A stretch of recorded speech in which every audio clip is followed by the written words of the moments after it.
देश को कोरोना से बचाने का अभियान सफल करने के लिए प्रस्तुत है ये गीत।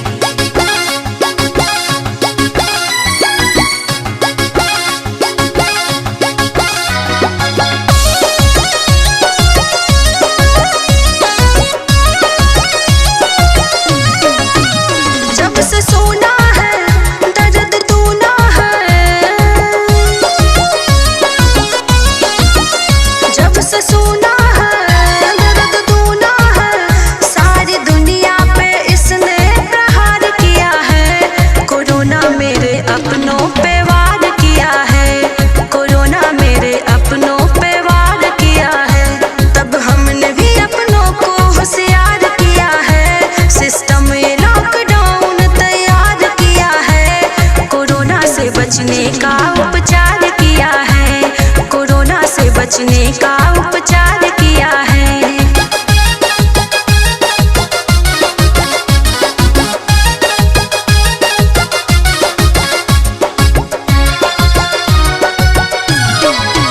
सबको वादा निभाना है, थोड़ा दूरी बनाना है, स्वच्छ भारत बनाना है, जान सबकी बचाना है, जान सबकी बचाना है।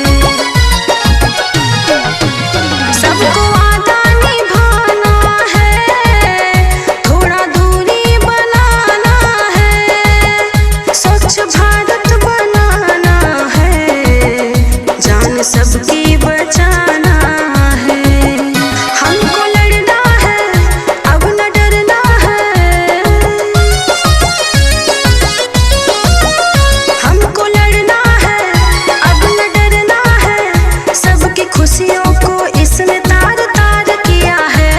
कोरोना मेरे अपनों पे वार किया है, कोरोना मेरे अपनों पे वार किया है, तब हमने भी अपनों को होशियार किया है, सिस्टम में लॉकडाउन तैयार किया है, कोरोना से बचने का उपचार किया है, कोरोना से बचने का उपचार किया है, कोरोना से बचने का